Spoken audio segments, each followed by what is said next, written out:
Recording studio बलुआहा। सहल न जाय छे गर्मी चुबै छे पानी, अगियानियन जरल चरहल जवानी।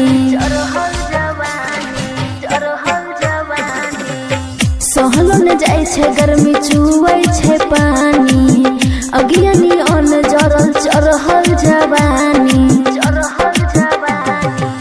धीरे से बनल जाय छे जेना बम गोला हो, धीरे से बनल जाय छे जेना बम गोला हो।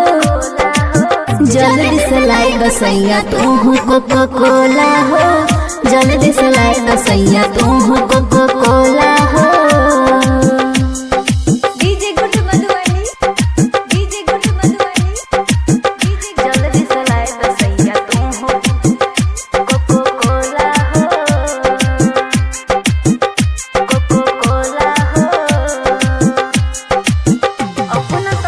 अपना तो बसल छ हमरा से दूर हो, दिलवा के बात केकरा कहिए हजूर हो।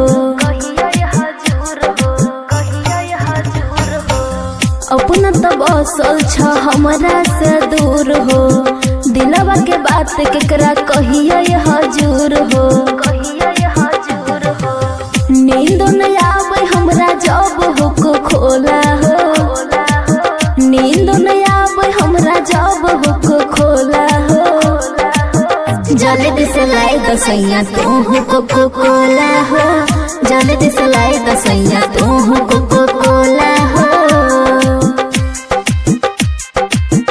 जल्दी से लाई दसैया तू कोको कोला हो।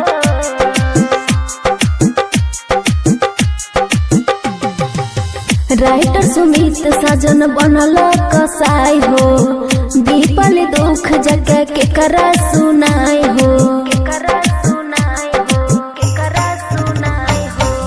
राइटर सुमित साजन बनल कसाई हो, दीपल दुख जगह केकरा सुनाई हो।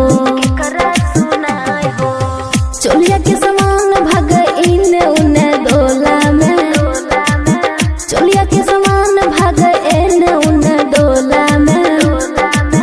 जल्दी से लाई दसैया तू कोको कोला हो, जल्दी से लाई दसैया तू कोको